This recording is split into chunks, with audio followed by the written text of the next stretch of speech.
Plus better.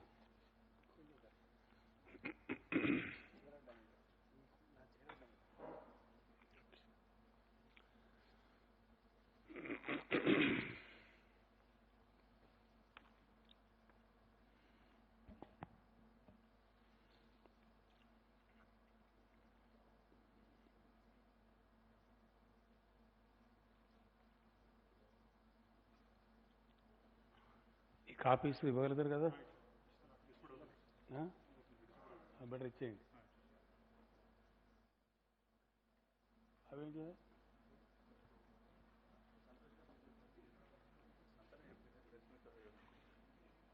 తర్వాత?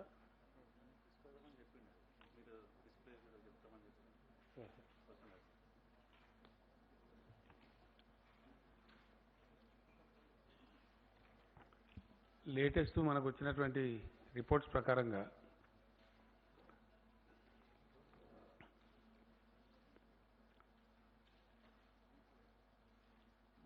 మొత్తం తెలంగాణలో ఇప్పటి వరకు ఈరోజు కూడా టెస్ట్ల తర్వాత కొత్తగా 18 మందికి రావడం జరిగింది పాజిటివ్. అవన్నీ కలిపితే 858 కేసులకు ఇప్పటికీ పాజిటివ్ వచ్చింది మన దగ్గర.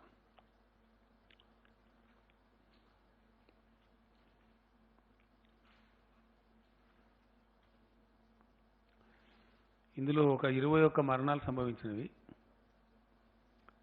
నిన్నటి ఈరోజు కూడా కలుపుకుంటే ఈ అవుట్ ఆఫ్ 858లో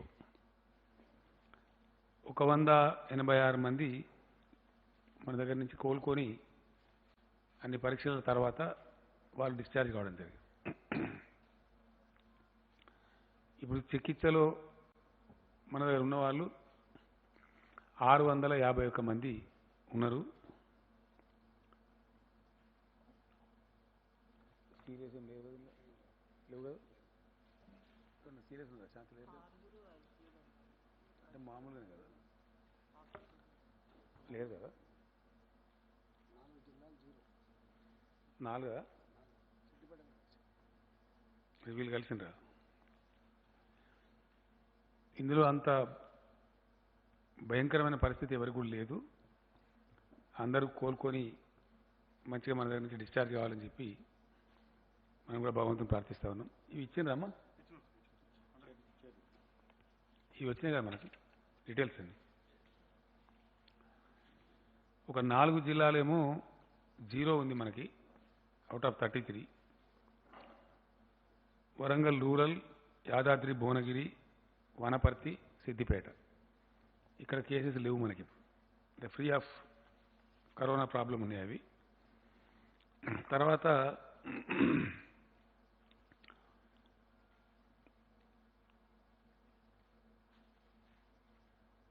కేసులు ఎన్ని రోజులకు డబుల్ అవుతున్నాయి అనేది ఒక పరిశీలన ఉంటుంది జనరల్గా, ప్రపంచవ్యాప్తంగా కూడా ఇప్పుడు చేస్తున్నది. దేశంలో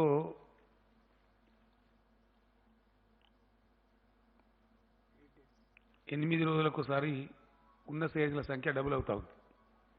బట్ వేరే తెలంగాణలో కొంచెం కంట్రోల్ ఉంది, బెటర్ కంట్రోల్ ఉంది. మోర్ దాన్ 10 days పడుతుంది మనకి డబుల్ కావడానికి పేషెంట్ల సంఖ్య. డెత్ రేటు, జబ్బు సోకిన వాళ్ళలో మరణించే వారి సంఖ్య చూస్తే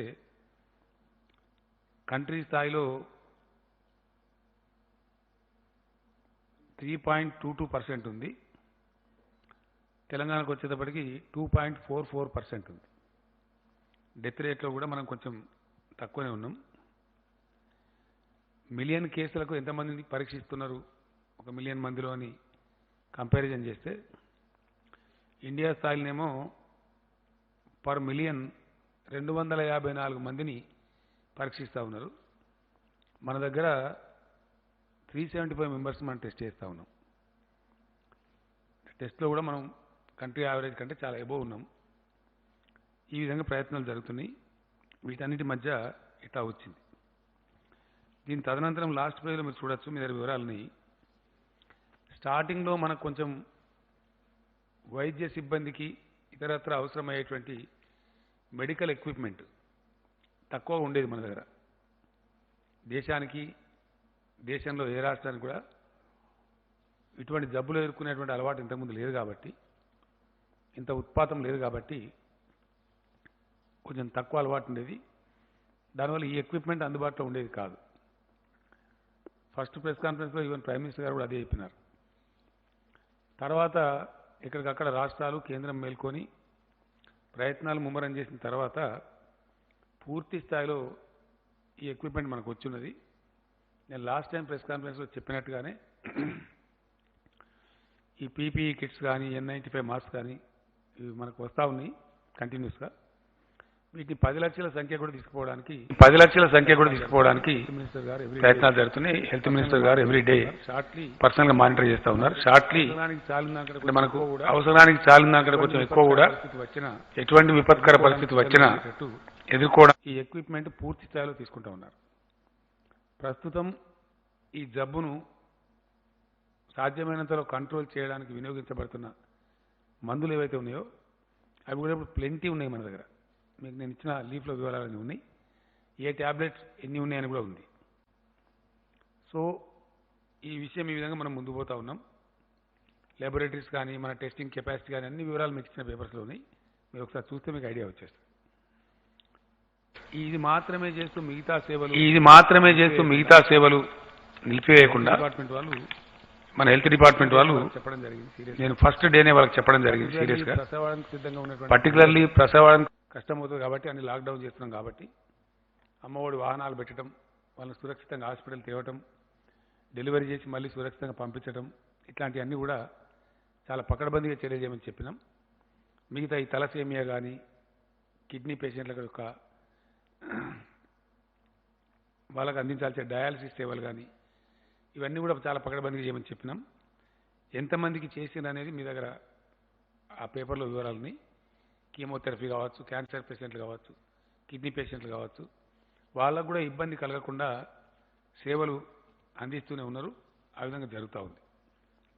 దీని తదనంతరం ప్రపంచవ్యాప్తంగా కూడా పరిస్థితి కొన్ని దేశాల్లో చెప్పబడుతున్నప్పటికీ మళ్ళీ అక్కడ రిపీట్ కూడా అవుతూ ఉంది. చాలా దేశాలు మానేసుకున్న వాళ్ళు మళ్ళీ లాక్డౌన్ చేసినారు. ఉదాహరణకు సింగపూర్ లాంటి దేశం కూడా ఎత్తేసినారు, మళ్ళీ లాక్డౌన్ చేసినారు పరిస్థితిని బట్టి. అట్లా ఇప్పుడు దాదాపు 42 దేశాలు సంపూర్ణ లాక్డౌన్లో ఉన్నాయి ప్రెజెంట్లీ. అతి ఎక్కువ రోజులు ఉన్నటువంటి దేశాలు జాతీయ స్థాయిలో అంటే చైనా వుహాన్ వాటికి 77 రోజులు, ఐర్లాండ్ 67 డేసు,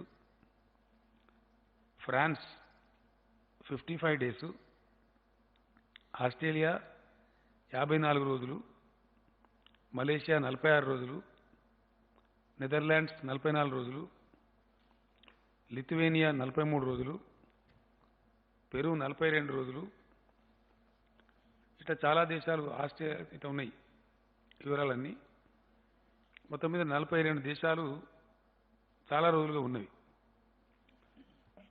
ఇట్లా ఉన్న పరిస్థితుల్లో మన దగ్గర కూడా లాక్డౌన్ కొనసాగుతున్నది. దాన్ని మే 3 వరకు గవర్నమెంట్ ఆఫ్ ఇండియా ఆల్రెడీ ప్రకటించున్నారు ఈ లాక్డౌన్ కొనసాగుతుందని చెప్పి. కానీ గవర్నమెంట్ ఆఫ్ ఇండియా చేసినటువంటి ఒక సవరణ ఏంటంటే రేపటి నుంచి 28 తర్వాత కొన్ని విషయాల్లో సడలింపులు ఇస్తున్నామని చెప్పినారు. మేము ఇప్పుడు క్యాబినెట్ చాలా సుదీర్ఘమైన చర్చ తర్వాత కంప్లీట్గా పరిశీలన చేసిన తర్వాత ఎట్టి పరిస్థితులలో తెలంగాణలో ఏ సడలింపు కూడా ఇవ్వదలుచుకోలేదు. No relaxation will be given in the state of Telangana. It's a clear decision. చాలా అన్ని రకాల ముందు వెనక మంచి చెడ్డ రాష్ట్ర ప్రజల ఆరోగ్యం వీటన్నిటి దృష్ట్యా మన దగ్గర వైరస్ తీరుతెన్నులు వీటి దృష్ట్యా ఈ నిర్ణయం తీసుకున్నాం. హెల్త్ మినిస్టర్ గారికి నాకు వాళ్ళు వైద్య డిపార్ట్మెంట్ అందించినటువంటి సమాచారం ప్రకారం మనకి చాలా వరకు 1 మే మనం అవుట్ ఆఫ్ ప్రాబ్లం అయ్యే అవకాశం ఉంది అని చెప్తా ఉన్నారు. ఇక ఇప్పుడు ఉన్నటువంటి వాళ్ళు ఎవరైతే ఉన్నారో వాళ్ళందరూ కూడా ఎగ్జాస్ట్ అయిపోతున్న వాళ్ళ డేట్స్ 28 డేస్ ఉండాలనే ప్రోటోకాల్ కూడా కంప్లీట్ చేస్తూ ఎగ్జాస్ట్ అవుతా ఉంది బై 1 మే. ఎవ్రీడే డిశ్చార్జ్ అవుతూ ఉన్నారు కొద్ది మంది. ఫస్ట్ మేకల్లో పోతుంది. కానీ ఈ లోపల కొన్ని కొత్త కేసులు కూడా వచ్చేటువంటి అవకాశం ఉంది. అక్కడి నుంచి తగ్గేటువంటి అవకాశం ఉంటుంది. ఫర్ ఎగ్జాంపుల్ ఈరోజు 450 పైచీలకు టెస్టులు చేస్తే అందులో 18 మాత్రమే పాజిటివ్ వచ్చినాయి. కొన్నిసార్లు ఫ్లక్చువేట్ అవుతుంది, ఎక్కుతా ఉంది, కొత్త తగ్గుతూ ఉంది, రకరకాలుగా ఉంది. But first may we pray to God and do the best effort. దాంతో డౌన్ఫాల్ పోయే ఆస్కారం ఉంటుందని చెప్పి మన వైద్య విభాగం యొక్క అంచనా ఉంది. అట్నే జరగాలని మనమందరం కూడా కోరుకుందాం. అయినప్పటికీ మనం జాగ్రత్తగా ఉండకపోతే మాత్రం దెబ్బతినే ప్రమాదం ఉంటుంది. గతంలోనే మనం గైడ్లైన్స్ ఇచ్చినాం. లాక్డౌన్ తెలంగాణలో అనౌన్స్ చేసిన రోజున గైడ్లైన్స్ ఇచ్చినాం. అవే గైడ్లైన్స్ యథాతథంగా అమలు చేయబడతాయి. సేమ్ ఇంతకుముందు ఉన్నటువంటి. సపోజ్ కూరగాయలు, పాలు, కిరాణా షాపులు తెచ్చి ఉంటాయని చెప్పినాం. నైట్ టైం కర్ఫ్యూ ఉంటుందని చెప్పినాం. అవన్నీ యథాతథంగా ఇంతకుముందు రాష్ట్ర ప్రభుత్వం నిబంధనలు ఏవైతే పెట్టిందో అవి యథాతథంగా అమల్లో ఉంటాయి. నిత్యావసర సరుకులు, పసిపిల్లలు తాగే పాలు, కూరగాయలు వగైరా వగైరా ప్రజలకు ప్రతిరోజు అవసరం ఉండేటి మాత్రకు డెఫినెట్గా అవి అందుబాటులో ఉంటాయి. కొన్ని పనులు కొనసాగుతాయని మనం చెప్పినాం. కొన్ని ఇండస్ట్రీస్, ఎందుకంటే ఇండస్ట్రీ అంటే రైస్ మిల్ ఫర్ ఎగ్జాంపుల్, వాళ్ళు బియ్యం పట్టకపోతే మనకు అన్నానికి రాదు. నూనె మిల్లులు కొన్ని కొనసాగుతాయని చెప్పినాం. మన అవి నిత్యావసర సరుకుల లింకే అది. సో అటువంటి శానిటైజర్లు, తర్వాత మనకు మంది ఇచ్చేటువంటి ఫార్మా కంపెనీలు గతంలోనే మనకు ఇచ్చిన గైడ్లైన్స్ ఉన్నాయి. ఇవి అవి కొనసాగుతాయని, అవన్నీ కూడా కొనసాగుతాయి. ఆ గైడ్లైన్స్లో ఎటువంటి మార్పు లేదు. కానీ కేంద్రం చెప్పినటువంటి సడలింపు, ఇంకా కేంద్రమే రాష్ట్రాలకు ఇచ్చినటువంటి గైడ్లైన్స్లో ఒక మాట స్పష్టంగా చెప్పినారు. ఏ రాష్ట్రం కానీ దేశంలో, ఏ యూనియన్ టెరిటరీ కానీ మేమిచ్చే మార్గదర్శకాల కంటే ఇంకా స్ట్రిక్టర్ మెజర్స్ అక్కడి స్థానిక పరిస్థితులను బట్టి తీసుకోదలిస్తే తీసుకోవచ్చును, మాకు అభ్యంతరం లేదని చెప్పినారు. ఈ జీవో ఏదైతే 1897 జీవో ఉందో, ఎపిడెమిక్ డిజాస్టర్ మేనేజ్మెంట్ జీవో ఉందో, దాని కింద కేంద్ర ప్రభుత్వానికి ఉన్నటువంటి అధికారులే రాష్ట్ర ప్రభుత్వానికి కూడా ఉన్నాయి. ఆ పవర్ కూడా రాసింది స్పష్టంగా యాక్ట్లో. ఆ యాక్ట్ కిందనే మనం ఇప్పుడు ఈ ఆర్డర్స్ పాస్ చేస్తూ ఉన్నాం. టుడే క్యాబినెట్ కూడా తీసుకున్నది.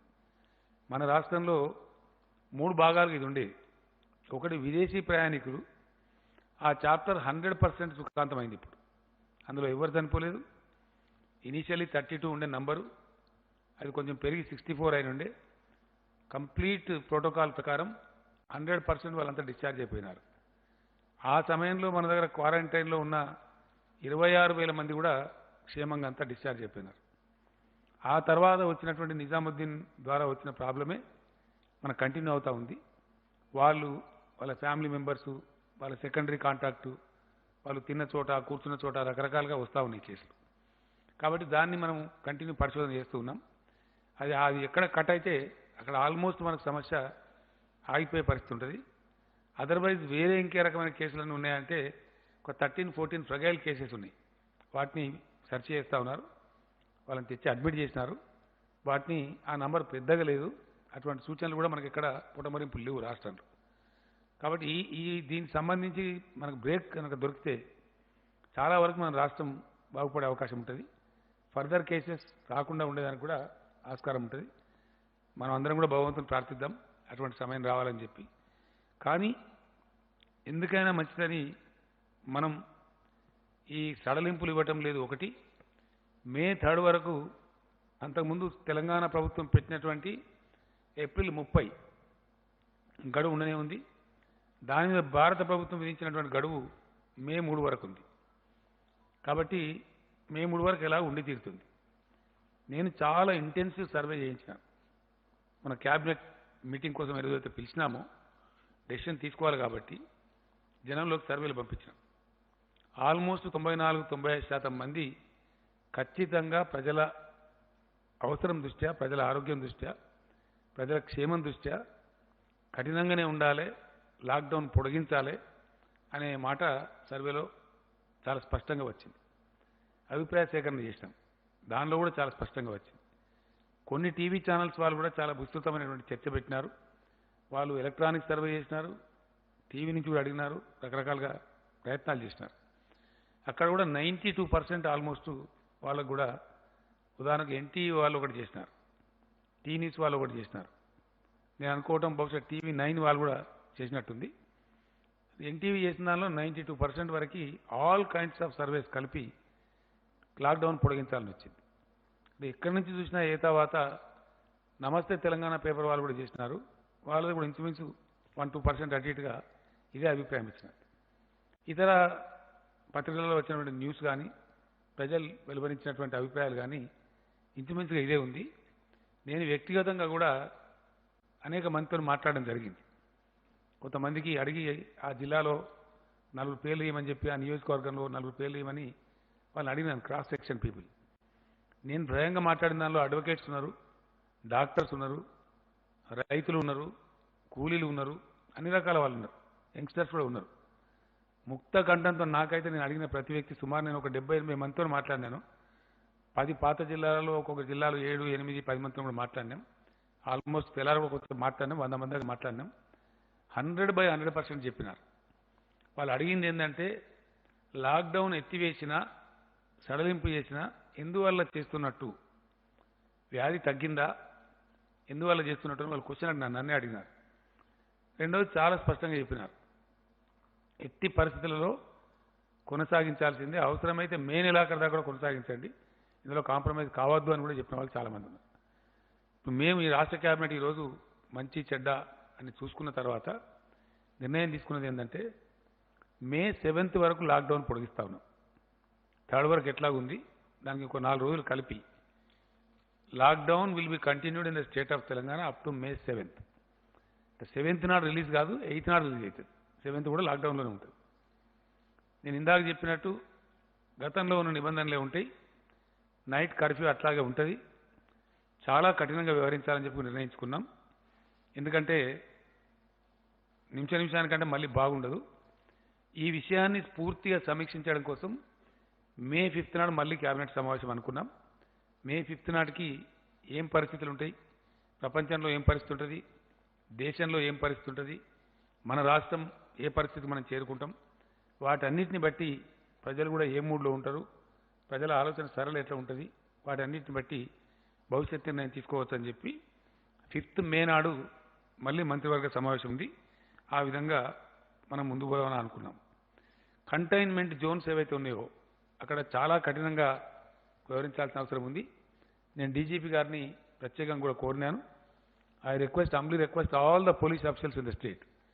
ఈ ప్రాబ్లం ఎక్కువగా కంటైన్మెంట్ చేసినటువంటి, మనం కంటైన్మెంట్ చేసిందే, the very meaning of containment is నిలువరించడము అని అర్థం. వ్యాధిని ఆ పరిధి దాటకుండా అక్కడికక్కడనే ఆపివేయటం లేదా నిలువరించడం అనేది అర్థం. ఆ నిలువరించడంలో మనం విఫలం కావద్దు ఎట్ ఎనీ కాస్ట్.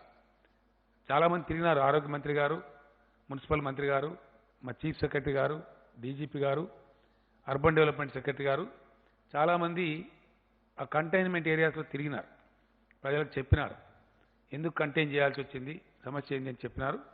కాబట్టి ఆ కంటైన్మెంట్లో ఉన్నటువంటి ప్రజలకు కూడా నేను పదే విజ్ఞప్తి చేస్తా ఉన్నా, దయచేసి ఎట్టి పరిస్థితులలో చాలా సీరియస్గా మీరు తీసుకోవాలి. మీ వల్ల సమాజానికి నష్టం కలగకూడదు. 100% కంటైన్మెంట్ అధికారులు చెప్పేదాన్ని మీరు ఫాలో కావాలి. ఇది మన రాష్ట్రం కోసం, మన ప్రజల కోసం అవసరం. కాబట్టి వేరే విధంగా అనుకోకుండా అది ఫాలో కావాలని చెప్పి కంటైన్మెంట్ ఏరియాలో ఉండే ప్రజలను నేను కోరుతూ ఉన్నాను. అదేవిధంగా విమాన సర్వీసులు కొన్ని దేశంలో ఫాలో కావచ్చు, 4th నుంచి బుకింగ్స్ చేస్తున్న కొన్ని వార్తలు వస్తున్నాయి. నేను మనవి చేస్తా ఉన్నా, విమాన ప్రయాణికులకు 7th దాకా తెలంగాణకు రాకండి దయచేసి. ఎందుకంటే ఇక్కడ మీకు ట్యాక్సీ ఉండదు, క్యాబ్ ఉండదు, హోటల్ ఉండదు, ఏమీ ఉండదు, చాలా కష్టమవుతుంది. జిఎంఆర్ ఎయిర్పోర్ట్ వారికి కూడా చెప్తాం, 7th వరకు ఈ నిబంధనలు ఫాలో కావాల్సిందే. ఎందుకంటే మనకి ఇబ్బంది వస్తుంది, మళ్ళీ సిచ్యువేషన్ ఏదో తెలిస్తే కంట్రోల్లో ఉంటాం. కాబట్టి దాన్ని కూడా ప్రయత్నం చేస్తాం. కొన్ని గ్రాసరీస్ సప్లై చేస్తారు, లైక్ బిగ్ బాస్కెట్ లాంటి వాళ్ళు షాప్ ఉన్నారు. గ్రాసరీస్ అంటే కిరాణా సరుకులు, ఇంగ్లీష్లో అయితే ఏదో గొప్ప కూడా గ్రాసరీస్ అంటే కిరాణా సరుకులు, కూరగాయలు ఇట్లాంటి సప్లై చేసే వాళ్ళకి ఇబ్బంది లేదు, ఫ్రూట్స్ కానీ సప్లై చేసే వాళ్ళకి ఇబ్బంది లేదు. కానీ కొన్ని ఉన్నాయి, వాళ్ళ పేరు ఏంటంటే ఒకటి స్విగ్గీ, ఇంకోటి జొమాటో, వీళ్ళు ఫుడ్ సప్లై చేస్తారు. ఇది కొద్దిగా ప్రమాదకరం. రేపటి నుంచి వీళ్ళని బ్యాన్ చేస్తూ ఉన్నాం. ఈరోజు ఆర్డర్స్ ఉంటే ఇచ్చుకోవచ్చు, కానీ రేపు పొద్దు నుంచి మాత్రం ఎట్టి పరిస్థితిలో ఈ స్విగ్గీ అనేది, జొమాటో అనేది రాష్ట్రంలో అనుమతించం. వాళ్ళు ఒకవేళ అతిక్రమించిన మాటకు వాళ్ళ మీద చర్యలు తీసుకుంటాం. కారణం ఏంటంటే వేరే ఇతర ప్రాంతాల్లో మన దేశంలో ఒక పాస్తా అనేది పిజ్జా ఆ పిజ్జా అనేది తెప్పిస్తే 69 మంది దాంతో ఎఫెక్ట్ అయిపోయింది. ఢిల్లీ దేశ రాజధానిలో 69 మెంబర్స్ ఎఫెక్ట్ అయ్యారు. ఒక వ్యక్తి పిజ్జా తెచ్చిస్తే. మరి ఈ సపరేట్గా ఇంటికాడ మంచిగా వండుకొని వెళ్ళిపోయా మీరు తినక ఎందుకు మనకు అది ఈ పిజ్జా ఎందుకు, బొజ్జ ఎందుకు, దాంతో చచ్చోడు ఎందుకు నాకు అర్థం కాదు. ఏదో ఒకటి పప్పు కొంచెం శుభ్రంగా ఇంట్లో ఉడికేసుకొని వేడివేడిగా తినేస్తే మనకు నవ్వొస్తాం, కానీ సేఫ్టీ ఉంటుంది, మంచిగా ఉంటాం. 4 రోజులు కష్టం వస్తే ఓర్చుకోవాలి కదా. ఈ 10-15 రోజులు పిజ్జా తినకపోతే మేము చచ్చిపోతామా? ఎందుకు అనవసరంగా? దాంతో వచ్చేది పోయేలేదు. ప్రాణం కంటే ఏది కూడా విలువైంది కాదు. దయచేసి ఎట్టి పరిస్థితులలో అది దాన్ని అలో చేయం. ప్రజలకు కూడా నేను విజ్ఞప్తి చేస్తాను, అవి బంద్ చేయండి. ఈ 10-15 రోజులు మంచిది కాదు. మే 7th దాకా మాత్రం కఠినంగా బంద్ చేయాలి. బయట నుంచి తినుబండారాలు తెప్పించుకోకండి.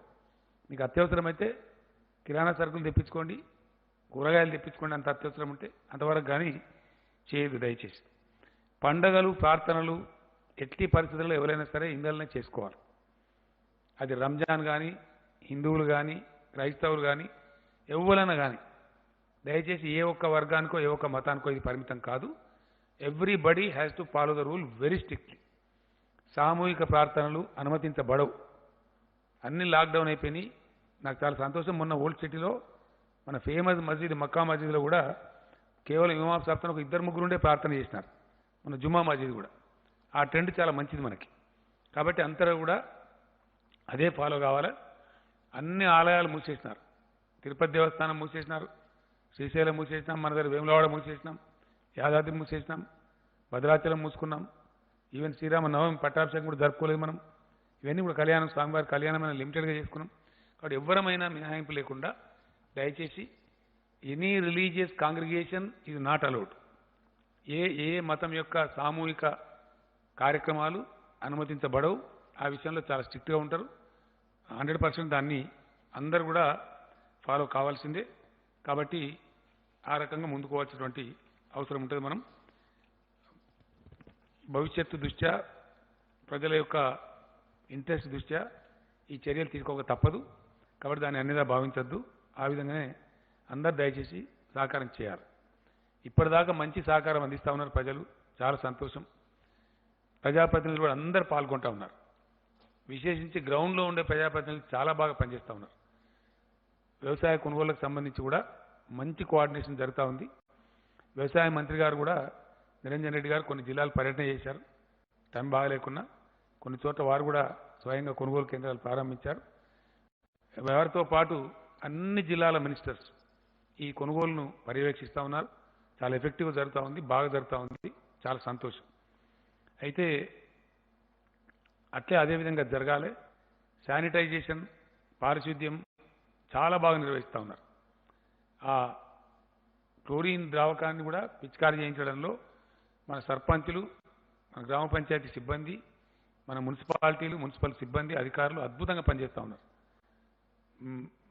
In a way I'm very happy. చాలా చాలా ఆశించిన రీతిలో పనిచేస్తూ ఉన్నారు.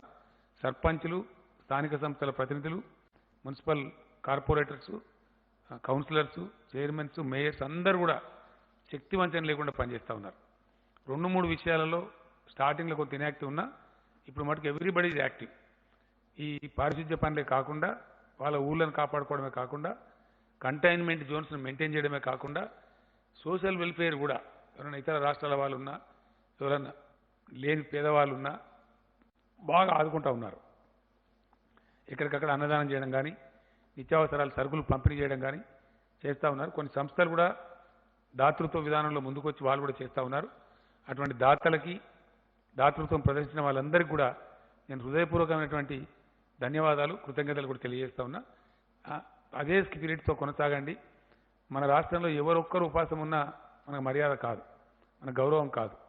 ఈ సంకట స్థితిలో, క్రైసిస్ ఉండే సమయంలో ఏ ఒక్క వ్యక్తి కూడా పస్తులు ఉండకుండా దయచేసి అందరు సర్పంచులు, అందరు కౌన్సిలర్లు, అందరూ మండలాధ్యక్షులు, జడ్పీ చైర్మన్లు, జడ్పీటీసీలు, మున్సిపల్ చైర్మన్లు, మేయర్లు, ఎమ్మెల్యేలు, మినిస్టర్లు, అధికారులకు అయితే ఆల్రెడీ చెప్పినాం, వీళ్ళందరూ కూడా పాల్గొనాలి, పూనుకోవాలి.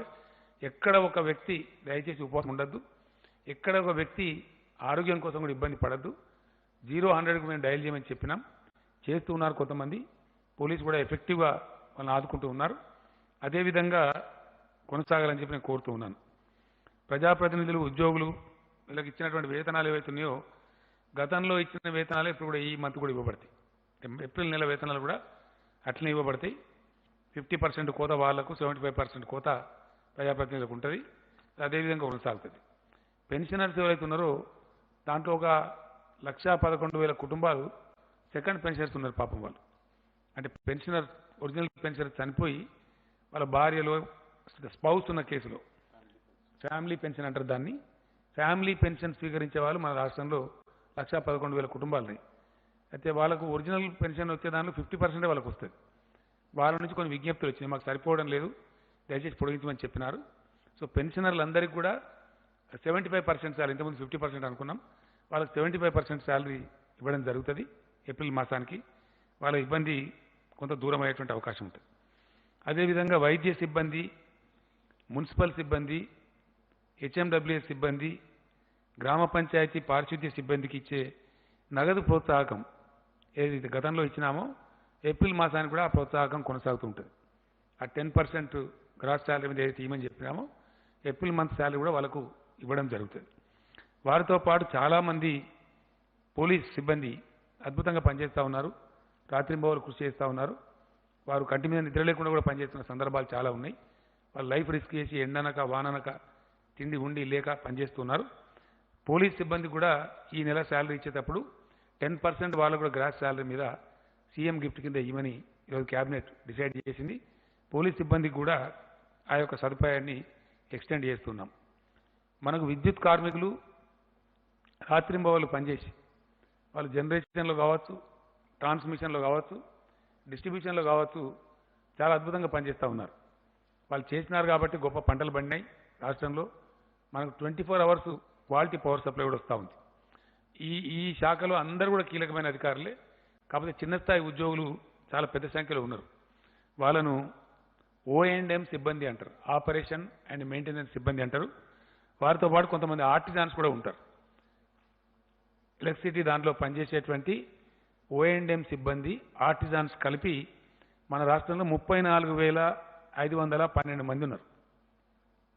జెన్కో, ట్రాన్స్కో, డిస్ట్రిబ్యూషన్ కంపెనీస్ అన్నీ కలిపి ఈ O&M సిబ్బంది మరియు ఆర్టిజాన్స్ ఈ పవర్ దాంట్లో 34,512 మంది ఉన్నారు. గతంలో వీళ్ళకి 50% శాలరీ ఇచ్చినాం, బట్ ఈ నెల 100% శాలరీ ఇవ్వాలని చెప్పి క్యాబినెట్ డిసైడ్ చేసింది. వాళ్ళ సేవలు అత్యవసరం కాబట్టి వాళ్ళకు 100% శాలరీ ఇవ్వడం జరుగుతుంది. ఈ విధంగా ఈ కొంత రిలీఫ్ వీళ్ళకి రావడం జరుగుతూ ఉంది. అట్లానే డిజాస్టర్ మేనేజ్మెంట్ యాక్ట్ ప్రకారం ఈరోజు క్యాబినెట్ నిర్ణయించింది, ఆదేశాలు చీఫ్ సెక్రటరీ గారు జారీ చేస్తున్నారు. ఖచ్చితంగా ఇళ్ల కిరాయిదారుల నుంచి వాళ్ళ దగ్గర ఇప్పుడు వాళ్ళు సంపాదించుకునే పరిస్థితి లేదు. రాష్ట్రం, దేశం లాక్డౌన్లో ఉంది, బిజినెస్లు ఆగిపోయినాయి. కాబట్టి ఎవరైతే ఇళ్లలో ఉండే కిరాయిదారులు ఉన్నారో మార్చ్, ఏప్రిల్, మే ఈ 3 నెలల కిరాయిలు వసూలు చేయవద్దని చెప్పి ఓనర్లను ప్రభుత్వం ఆదేశిస్తూ ఉంది. 3 months డిఫర్మెంట్ ఇవ్వాలి. ఇప్పుడు వసూలు చేయవద్దు, వాళ్ళ దగ్గర డబ్బు లేదు, ఆదాయం లేదు. కాబట్టి తర్వాత నెలలలో దాన్ని వాయిదాల వారీగా అడ్జస్ట్ చేసుకోవాలి. కానీ ఎట్టి పరిస్థితులలో కిరాయిదారులు మాత్రం వసూలు చేయవద్దు. ఇది అప్పీల్ కాదండి, ఈ యాక్ట్ కింద రాష్ట్ర ప్రభుత్వానికి ఉన్న అధికారం. It's a order by the cabinet. దాన్ని ఖచ్చితంగా పాటించాలి. ఎవరైనా ఇబ్బంది పెడితే 100కు డయల్ చేసి చెప్పవచ్చు. అట్లా ఇబ్బంది పెట్టిన ఓనర్ల మీద కఠినమైన చర్యలు కూడా తీసుకోవడం జరుగుతుంది. కాబట్టి ఓనర్లందరినీ మేము రిక్వెస్ట్ చేస్తూ ఉన్నాం, ఈ కఠిన సమయంలో కిరాయిదారులను దయచేసి సతాయించవద్దు. అందరిని మనం సమాజం కలిస్తేనే లాభం చేయగలుగుతాం. కాబట్టి ఒకరికొకరం అండగా ఉండాలి. కాబట్టి ఈ టైంలో దయచేసి వారిని ఇబ్బంది పెట్టని కోరుతూ ఉన్నాం. అదేవిధంగా ఈ ఇళ్ల కిరాయి కూడా మేము మీకు వాయిదా చేసినాం కదా అని వడ్డీ వసూలు చేయకూడదు. ఎలాంటి వడ్డీ లేకుండా వాయిదాల పద్ధతిలో తీసుకోవాలి తప్ప మీకు మేము డిఫర్మెంట్ ఇచ్చినాం కాబట్టి వడ్డీ కట్టాలా అని మళ్ళీ అదొక ఇబ్బంది పెట్టకూడదు. కాబట్టి వడ్డీ వసూలు చేయడానికి లేదు, ఇది గవర్నమెంట్ ఆర్డర్. అదేవిధంగా ప్రాపర్టీ ట్యాక్స్ చెల్లిస్తూ ఉంటారు. జిహెచ్ఎంసీ కావచ్చు, మున్సిపాలిటీస్ కావచ్చు, ఇతర కావచ్చు. 2019-20 సంవత్సరానికి సంబంధించి జనరల్గా ఇది ఎట్లా ఉంటుందంటే 1 మంత్ లాటర్ కడతా ఉంటారు. మార్చి ట్యాక్స్ అంతా ఏప్రిల్లో కడతా ఉంటారు జనరల్గా. వాళ్ళు కట్టడంలో కొంత విఫలమైనారు. వాళ్ళకు ఒక రిలాక్సేషన్ ఇచ్చింది ఇలా క్యాబినెట్. ఎటువంటి అపరాధ రుసుము లేకుండా, ఏప్రిల్ లోపల కట్టకపోతే అపరాధ రుసుము వేస్తారు.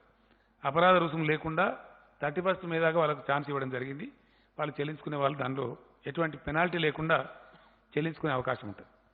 అదేవిధంగా ఈ ప్రైవేట్ స్కూల్స్, ఈ 10,000 పైచీలకు పాఠశాలల్ని ఇక్కడ 30 లక్షల పైచీలకు విద్యార్థులు ఉన్నారు. వీళ్ళు స్పష్టమైన ఆదేశం ఇస్తూ ఉంది రాష్ట్ర ప్రభుత్వం. ఎట్టి పరిస్థితుల్లో దాన్ని ఉల్లంఘించడానికి లేదు. వీళ్ళు ఎట్టి పరిస్థితిలో 20-21 సంవత్సరానికి ఒక్క పైసా కూడా ఫీజులు పెంచే అవకాశం లేదు, పెంచకూడదు. It's an order by the government. ఇది ప్రభుత్వ ఆదేశం. ప్రైవేటు విద్యా సంస్థలు ఇంత పెంచండి అంత పెంచండి అని కొంత నోటీసులు ఇస్తూ ఉన్నారు. That is not allowed in the state. ఎట్టి పరిస్థితుల్లో 2021 అకాడమిక్ ఇయర్కి ₹1 కూడా, ఒక పైసా కూడా ఫీజులు పెంచేటువంటి అవకాశం లేదు, పెంచకూడదు. 2, రకరకాల ఫీజులు వీళ్ళు వసూలు చేస్తూ ఉంటారు. ఎట్టి పరిస్థితుల్లో వసూలు చేయకూడదు. మంత్లీ నెలవారీగా కేవలం ట్యూషన్ ఫీజు మాత్రమే వసూలు చేసుకోవాలి. అదర్ దాన్ ట్యూషన్ ఫీజు ₹1 కూడా వసూలు చేయడానికి వీలు లేదు. ఇది ప్రభుత్వ ఆదేశం, ఖచ్చితంగా ఫాలో కావాలి. తర్వాత రోజుల్లో దాన్ని చూసుకోవచ్చు పరిస్థితి చక్కబడిన తర్వాత. ఇప్పుడు మటుకు ఓన్లీ ట్యూషన్ ఫీజు మాత్రమే, అది నెలవారీగా. సంవత్సరానికి అంత ఒకటేసారి కట్టండి అని కూడా జబర్దస్తి చేయడం లేదు. Only month wise tuition fee మాత్రమే తీసుకోవాలా. అంతకు మించి విద్యార్థులను కానీ విద్యార్థుల తల్లిదండ్రులను కానీ ఇబ్బంది పెట్టకూడదు. ఈ కష్ట సమయంలో పెట్టినట్టయితే ఎవరిని కష్టపెట్టినా 100కు డయల్ చేయండి, వెంటనే యాక్షన్ ఉంటుంది. చాలా యాక్టివ్గా చర్యలు కూడా తీసుకుంటాం. వాళ్ళ యొక్క పర్మిట్లు కూడా రద్దు చేస్తాం. ఎట్టి పరిస్థితుల్లో నిర్దాక్షిణ్యం కూడా ఈ విషయంలో. ఇది ప్రజలకు సంబంధించి, ముఖ్యంగా పేదలకు సంబంధించింది. ప్రజలు ఇప్పుడు తమ ఆదాయాన్ని కోల్పోయి ఉన్నారు, ఆదాయం లేదు. మరీ దారుణంగా ఉంటుంది పరిస్థితి. ముందరికి మార్చిలోనన్న సగం వచ్చింది కానీ ఏప్రిల్లో అయితే 0 అయిపోయింది. అది ఏం పని లేదు ఎక్కడ. ఎవరి ఇళ్లలో వాళ్ళు ఉండిపోవాల్సిన పరిస్థితి వచ్చింది. 4 శాకాలు తినేవాళ్ళు 2 శాకాలు తిని, పప్పోలు పులుసుతో తిని బతుకుతున్నటువంటి పరిస్థితి. ప్రజలు కష్టంలో ఉన్నప్పుడు వాళ్ళని ఫర్దర్ కష్టపెట్టడం సమాజానికి ఎవరికి కూడా ధర్మం కాదు. కాబట్టి ఈ విషయంలో దయచేసి ఎట్టి పరిస్థితులలో దీన్ని వేరే విధంగా అనుకోవద్దు. ట్యూషన్ ఫీజులను అది కూడా నెలవారీ మాత్రమే తీసుకోవాలా, సంవత్సరం మొత్తం కట్టాలని అనద్దు. ఆ జబర్దస్తి చేయకూడదు. చేస్తే మటుకు చర్యలు తప్పవు. కాబట్టి ఇతరత్రా ఏ రకమైన ఫీజులు కూడా వసూలు చేయవద్దు. ఇది గవర్నమెంట్ ఆర్డర్. కాబట్టి దానికి ఖచ్చితంగా పాటించాలని చెప్పి కోరుతా ఉన్నాం. అదేవిధంగా ఏప్రిల్ మాసంలో చాలా దారుణంగా ఆదాయాలు లేవు కాబట్టి, పని లేకుండా పోయింది కాబట్టి, ఎవరింటికాన్ని వారిని ఉండమని ప్రభుత్వమే చెప్పింది కాబట్టి పేదలు కూడా ఇబ్బందులలో ఉంటారు. కాబట్టి తెల్ల రేషన్ కార్డున్న ఈ 87.5 lakh రేషన్ కార్డ్స్ ఏవైతున్నాయో వాళ్ళకు మే మాసానికి కూడా ఈ నెలకి ఇచ్చినట్టు, ఏప్రిల్ నెలకి ఇచ్చినట్టే ప్రతి వ్యక్తికి 12 కిలోల బియ్యం ప్రతి కార్డు మీద ఇవ్వడం, ఉచితంగా ఫ్రీగా ఇవ్వడం జరుగుతుంది. ఈచ్ పర్సన్కి 12. అంటే ఒక కుటుంబంలో 5గురు ఉంటే 60 కేజీలు వస్తుంది. ₹1 కూడా దానికి ఛార్జీ లేదు, ఫ్రీగానే ఇస్తారు. అట్లే ఇవ్వడం జరుగుతుంది. ఏప్రిల్ ఎట్లా ఇచ్చిండ్రో మే మాసం కొరకు కూడా అట్లనే ఇస్తారు. అదేవిధంగా ప్రతి కుటుంబానికి ₹1,500 కూడా గవర్నమెంట్ ఇస్తుంది కూరగాయల నిమిత్తం, ఇతర కిరాణా సామాన్ నిమిత్తం. అవి మే మొదటి వారంలోనే అందజేయమని చెప్పి మేము కోరినాం. చీఫ్ సెక్రటరీ గారు ఆదేశాలు కూడా ఇస్తూ ఉన్నారు. సివిల్ సప్లైస్ అధికారులకు ఆదేశాలు ఇవ్వడం జరిగింది. మే 7th లోపే అందరు కూడా అందజేయబడతాయి. ఇక్కడ పాయింట్ ఏంటంటే, మొన్న కొంతమంది దుర్మార్గులు ఉంటారు కదా, అక్కడక్కడ కొన్ని పుకార్లు పుట్టించినారు. ₹1,500 బ్యాంకులో వేసినాం. ప్రజలు ఈ విషయాన్ని బాగా గమనించాలి. సామాజిక కార్యకర్తలు దయచేసి గ్రామాల్లో ప్రచారం చేయాలి, సర్పంచులు కూడా ప్రచారం చేయాలి. ఒకసారి గవర్నమెంటు మీ అకౌంట్లో డబ్బులు వేసిన తర్వాత వాపస్ పోవు, మీ డబ్బు మీకే ఉంటుంది. బ్యాంకుల కాడ ఒకటేసారి గుమిగూడి అక్కడ రద్దీ పెంచి అట్లాంటి బాధ మీకు అవసరం లేదు. మీకు ప్రతి ఒక్క వ్యక్తికి డబ్బులు వస్తాయి. అది నెల రోజుల పాటు మీ ఇష్టం ఉన్నప్పుడు తీసుకోవచ్చు, ఎప్పుడైనా తీసుకోవచ్చు. ఒకసారి బ్యాంకులో జమ అయినాయి అంటే తిరిగి వాపస్ పోవు. కొంతమంది అనవసరంగా మనం పుకార పుట్టించి వాపస్ పోతే అని చెప్తే బ్యాంకుల కాడ రద్దీ పెరిగింది, రష్ పెరిగింది. అది మంచిది కాదు. ఈ చట్టం ప్రకారమే మనం గుమి కూడవద్దు అనేది మన ఆలోచన. కాబట్టి గుమి కూడవద్దు. దయచేసి మంచిగా వెసులుబాటు, ఓ ఉదయం తీసుకోండి, కొందరు మధ్యాహ్నం తీసుకోండి, కొందరు రేపు తీసుకోండి, కొందరు ఎల్లుండి తీసుకోండి, ఎప్పుడైనా సరే తీసుకోవచ్చు. మీ డబ్బు మీకు అక్కడ సేఫ్గా ఉంటుంది. అది వాపసు పోయే ప్రశ్నే లేదు. అది ఎట్టి పరిస్థితులలో మీ డబ్బులు మీరు సేఫ్గా తీసుకోవచ్చు. కాబట్టి దానికి ఆత్రపడి బ్యాంకుల దగ్గర రష్ పెంచద్దు. అది మనకే మంచిది కాదు. పేదలకు మన రాష్ట్రంలో సుమారుగా ఇచ్చే 40 లక్షల మంది పేదలకు ఇచ్చే ఆసరా పెన్షన్స్ ఏవైతే ఉన్నాయో అవి యథావిధంగా వాళ్ళకి 2016 రూపాయలు ఇవ్వబడతాయి. అందులో ఏం కోత లేదు. మే మాసానికి కూడా పూర్తి ఆసరా పెన్షన్లు వాళ్లకు అందజేయడం జరుగుతుంది. ఎవరైతే ఇతర రాష్ట్రాల కూలీలు, మైగ్రాంట్ లేబర్ అంటే వలస కూలీలు ఉన్నారో మన రాష్ట్రంలో ఉన్నవాళ్ళు, వాళ్ళకు మొన్న ఏ పద్ధతి అయితే ఇచ్చినామో, ఒకవేళ కూలీ ఒక్కడే ఉంటే, ఇండివిజువలే ఉంటే ఆయనకు 12 కేజీల రైస్ ఇస్తారు, 500 రూపాయలు ఇస్తారు. ఒకవేళ వలస కూలీది ఫ్యామిలీ ఉంటే సేమ్ మన ఫ్యామిలీకి ఇచ్చినట్టే వాళ్ళకు కూడా 1500 రూపీస్ ఇస్తారు. ఎంతమంది అంతమందికి 12 కిలోల కాడికి రైస్ ఇస్తారు. వాళ్ళు ఇద్దరు ఉండని, ముగ్గురు ఉండని, ఎందరు ఉన్నా ఈచ్ 12 కేజీ రైస్ ఇస్తారు. ఫ్యామిలీ కాబట్టి వాళ్ళకు కూడా 1500 రూపీస్ కూడా ఇస్తారు. ఆ విధంగా వాళ్ళు దాన్ని ఉపయోగించుకోవాలి. వాళ్ళు బెంబేలు ఎత్తాల్సిన అవసరం లేదు. ఆ రకంగా వాళ్ళకు కూడా రాయితీలు ఉంటాయి. కొంత పరిశ్రమల వాళ్ళు కూడా మాకు కూడా ఇబ్బంది ఉంది, మా ప్రొడక్షన్ లేదు, వాటిని మేము విద్యుత్ ఛార్జీలు చెల్లించే పరిస్థితి లేదు, మీరే బంద్ చేయమని లాక్డౌన్ పెట్టిండ్రు, జీతాలు కూడా కార్మికులకు ఇవ్వమన్నారు, కాబట్టి చేయలేమని చెప్పి వాళ్ళు కొన్ని రిక్వెస్ట్లు పెట్టినారు. దాన్ని కూడా క్యాబినెట్ డిస్కస్ చేసింది, ఈరోజు కొన్ని కన్సిడర్ చేసింది. ఈ లాక్డౌన్ పీరియడ్లో వాళ్ళు చెల్లించాల్సినటువంటి ఫిక్స్డ్ ఛార్జెస్ అని ఉంటాయి వాళ్ళకి, దానికి డిఫర్మెంట్ ఇస్తూ ఉన్నారు. ఏప్రిల్ మే మాసాలకి, ఏప్రిల్ మే మాసం యొక్క ఫిక్స్డ్ ఛార్జెస్ పరిశ్రమల వాళ్ళకి రద్దు చేయబడతా ఉన్నాయి. ఫిక్స్డ్ ఛార్జ్ అంటే ఏంటంటే కరెంటు వాడినా వాడకపోయినా కట్టే బిల్లులు అవి వసూలు చేయబడతాయి. ఇవాళ వాడలేదు కాబట్టి కరెంటు ఛార్జ్ వచ్చే ఆస్కారమే లేదు. కాబట్టి they are not in a problem.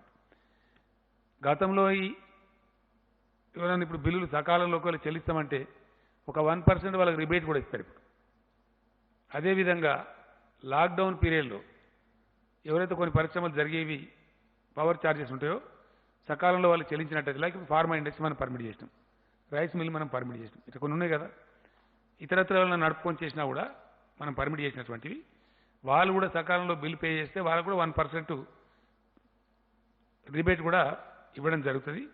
ఆ విధంగా ఉంటుంది. ఈ డిఫర్మెంట్ ఏదైతే ఇచ్చిండ్రో ఈ ఏప్రిల్ మే మాసానికి పరిశ్రమలకు ఈ 2 నెలల బిల్లులకి ఫిక్స్డ్ ఛార్జెస్ మీద రిబేట్ అయితే ఇచ్చిండ్రో ఇవి తర్వాత వాళ్ళు వాయిదాల రూపంలో కట్టాలి. గతంలో పద్ధతి ఏంటంటే వాళ్ళు దీని మీద పెనాల్టీ కట్టాలి. ఇప్పుడు పెనాల్టీ మాఫీ చేయడం జరిగింది. పెనాల్టీ చెల్లించాల్సినటువంటి అవసరం లేదు. ఆ డిలే పేమెంట్ పెనాల్టీ ఏదైతే ఉంటుందో ఆ విధంగా దానికి ప్రాబ్లం లేదు. అదేవిధంగా చెప్పిన నేను already told, I think Aasara pension చెప్పినాం కదా, చెప్పాను.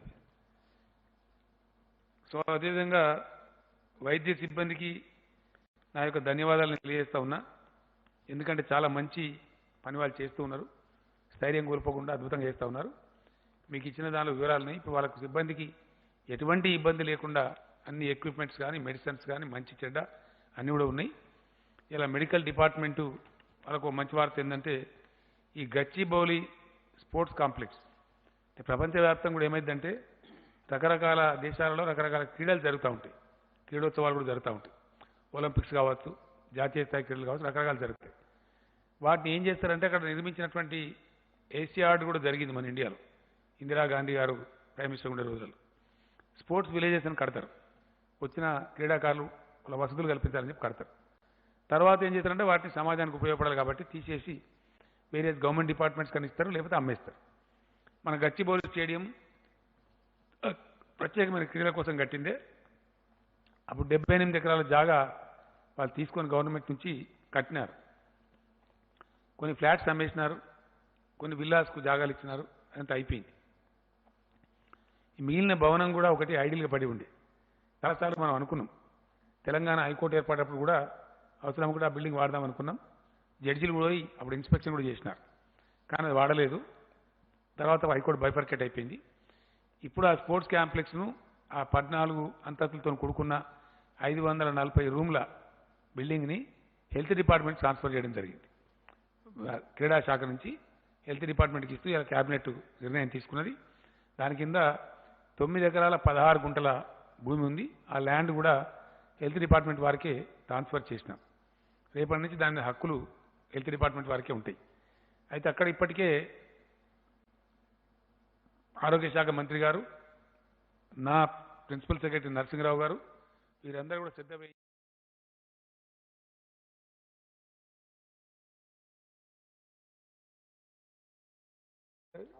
ఫ్రమ్ టుమారో అది ఫుల్ యూజ్లోకి వస్తూ ఉంది, 100% యూజ్లోకి వస్తూ ఉంది. సో ప్రస్తుతం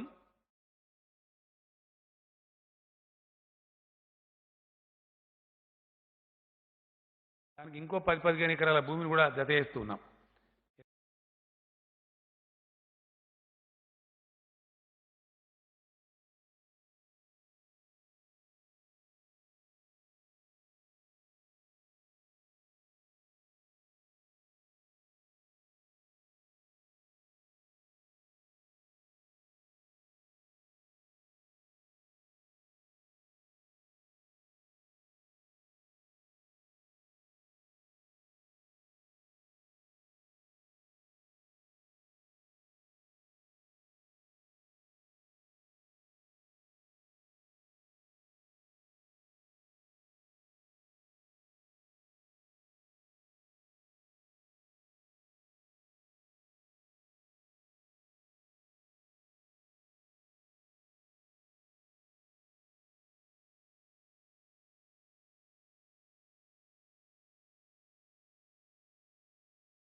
ఏ 5% మిగులుతుంది.